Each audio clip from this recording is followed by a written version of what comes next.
La paix n'était pas encore là, mais une guerre de 8 années allait s'achever.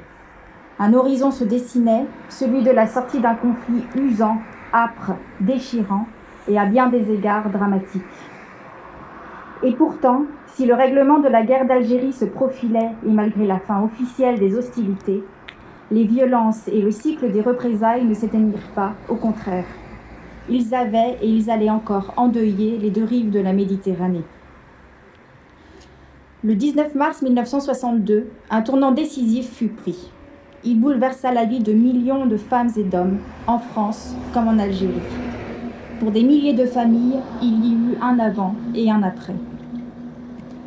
Nous nous souvenons aujourd'hui qu'il y a 59 ans, à midi, le cessez-le-feu était proclamé sur l'ensemble du territoire algérien en application des accords d'Évian, signés quelques heures plus tôt.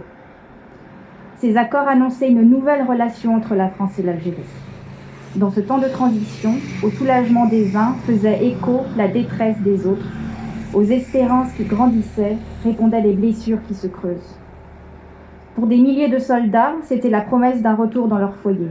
Ils étaient des appelés et rappelés du contingent, des militaires de carrière, des forces de l'ordre de métropole et d'Afrique du Nord. Ils venaient de toutes les strates de la société. Près de 30 000 d'entre eux avaient été tués, près de 70 000 blessés.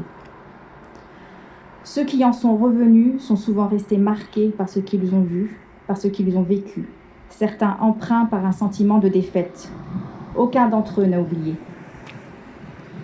Pour les pieds noirs, les soldats membres de formations supplétives, les harkis, pour les Français de toutes origines qui firent le choix de la France, les semaines qui suivirent furent celles de l'exil ou des représailles sanglantes, celles du déracinement entre incompréhension et ignorance.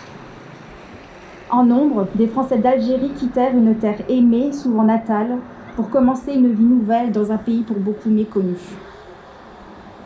Aujourd'hui, nous nous souvenons également des civils, de toutes origines et de toutes confessions, victimes des violences, des exactions et des attentats. Nous nous rappelons de tous les disparus. Ces événements ont bouleversé notre pays, notre société et nos institutions. Ils ont ébranlé notre nation et nous le mesurons aujourd'hui encore. La mémoire de la guerre d'Algérie est plurielle, complexe, parfois encore brûlante.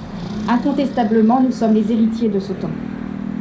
C'est pour cela que le président de la République souhaite que nous portions un regard de vérité sur notre histoire commune, avec une volonté de rapprochement et de respect de chaque mémoire. À l'instar de cette journée nationale, la France reconnaît toutes les mémoires, n'en occulte aucune et travaille à construire une mémoire apaisée. C'est aussi pour cela que nous devons continuer inlassablement à transmettre, à écouter et à valoriser les témoignages, à enseigner l'histoire de la guerre d'Algérie et en expliquer les faits et les événements. Il s'agit là d'un engagement pour notre cohésion nationale.